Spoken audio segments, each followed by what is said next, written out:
অনলাইনে প্রায় 2 কোটি টাকার প্রতারণার শিকার হলো এক কোম্পানি।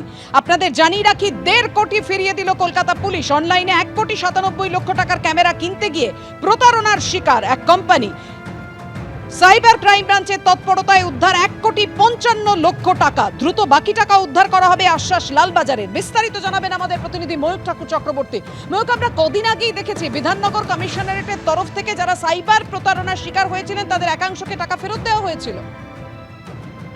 দেখো, কলকাতা পুলিশের তরফ থেকে বারবার যেটা বলা হচ্ছে যে যখন এই ধরনের প্রতারণা হবে সঙ্গে সঙ্গে কোনো ট্রানজাকশনে যদি এই ধরনের অ্যাক্টিভিটি হয় সঙ্গে সঙ্গে যাতে সংশ্লিষ্ট যার সাথে হচ্ছে সে লালবাজারকে জানায়, কারণ এগুলো ওয়ালেট টু ওয়ালেট ট্রান্সফার হয়। যত তাড়াতাড়ি পুলিশ আধিকারিকরা অভিযোগ পাবেন তত তাড়াতাড়ি কিন্তু টাকা ফেরত দেওয়ার যে সম্ভাবনা সেটা উজ্জ্বল হবে। এবার হেয়ার স্ট্রিটের যে ঘটনা সেটা হচ্ছে গত কয়েকদিন আগে হেয়ার স্ট্রিট থানায় একটি কোম্পানির তরফ থেকে অভিযোগ জানানো হয় যে প্রায় 2 কোটি টাকা পাপিয়া 1,97,00,000 টাকা তারা ক্যামেরা কিনবেন। তার জন্য ইন্টারনেটে তারা দেখেন, সেখান থেকে একটা ফোন নাম্বার তারা পান। সেই ফোন নম্বরের সঙ্গে তারা পরে যোগাযোগ হয়, কথাবার্তা হয়, ট্রানজাকশন হয়, তারা টাকা পাঠিয়ে দেন RTGS করে। কিন্তু পরবর্তী ক্ষেত্রে দেখা যায় যে টাকাটা একটা ভুয়ো অ্যাকাউন্টে চলে গেছে এবং তারা প্রায় 2 কোটি টাকার প্রতারণার শিকার হয়েছেন। এরপর হেয়ার স্ট্রিট থানার তরফ থেকে সেন্ট্রাল ডিভিশনের যে সাইবার সেল তাদেরকে গোটা বিষয়টা জানানো হয়।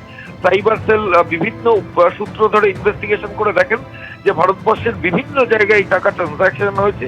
এরপর সংশ্লিষ্ট ব্যাংকগুলোকে কলকাতা পুলিশের তরফ থেকে ইমিডিয়েটলি জানানো হয় এবং লালবাজারের তরফ থেকে যেটা বলা হচ্ছে 1,55,00,000 টাকা ইতিমধ্যেই ওই ক্ষতিগ্রস্ত যে অভিযোগকারী তাদের হাতে ফিরিয়ে দেওয়া হয়েছে। রেস্ট অ্যামাউন্টটাও খুব তাড়াতাড়ি তাদের হাতে চলে যাবে, এমনটাই পুলিশ আধিকারিকরা আশাবাদ। ধন্যবাদ তোমায়। ওনারা 1,97,00,000 একটা অ্যাকাউন্টে ট্রান্সফার করেছিলেন এবং তারপর তাদের সাথে যোগাযোগ হচ্ছিল না। তারপর ওনারা আমাদের সাইবার সেলে জানানোর পরে আমাদের যেটা স্ট্যান্ডার্ড অপারেটিং প্রসিজার আছে সেটা আমরা ফলো করি। হেয়ার স্ট্রিট থানাতে ওনারা ওটাকে ডায়রাইজও করেন। জিনিসটা এরকম কিছু একটা ছিল যে ওনারা যেহেতু একটা এক্সপোর্ট ইম্পোর্ট কোম্পানি, ওরা কিছু ক্যামেরা কিনবে, ভিডিও বানাবে, সেই জন্য ওরা অনলাইন সার্চ করেছিল যে কি কি ক্যামেরার মডেল দেখা যায়, কোথা থেকে কেনা যায়। তো সেটা ওনারা 8টা ক্যামেরা চুজ করেন এবং তারপর ওটার একটা যেটা পারচেজ অ্যামাউন্ট সেটা হয় প্রায় ওই 1,97,00,000 টাকা। রং মেখে আনন্দ করতে গিয়ে আমরা অনেক সময় আমাদের ত্বককে অবহেলা করি। রং মাখার আগে কিভাবে ত্বকের যত্ন নেব আর দোল খেলার পরই বা কিভাবে যত্ন করব ত্বকের, কি বলেছেন চিকিৎসক অভিষেক দে। দেখুন, অনেক রকমের অ্যালার্জি হতে পারে। আমরা কি allergic contact dermatitis, irritant contact dermatitis এই ধরনের রোগ বলে থাকি।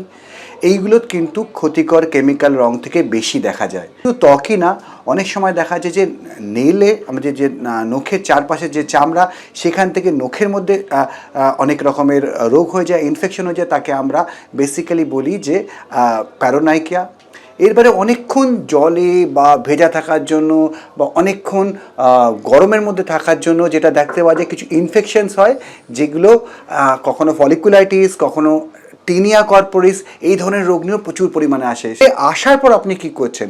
অনেক আমাদের পেশেন্টদের দেখি আমরা ত্বকের ক্ষতি যতটা না রং থেকে হচ্ছে তার চেয়ে অনেক বেশি ক্ষতি হয়েছে রং তোলার জন্য তারা যা যা করছে।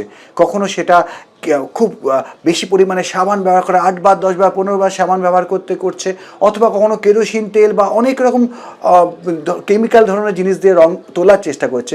এইটাও করবেন না। আসার পর একটু জেন্টাল ক্লেন্সার দিয়ে মুখ বা ত্বকের এক্সট্রা রংটা ধুয়ে ফেলুন, হালকা করে স্নান করে নিন।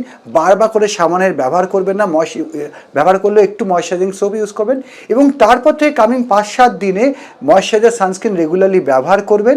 এইটুকু যদি করেন দেখবেন ধীরে ধীরে কিন্তু ত্বকের থেকে রং অটোমেটিক্যালি চলে যাচ্ছে।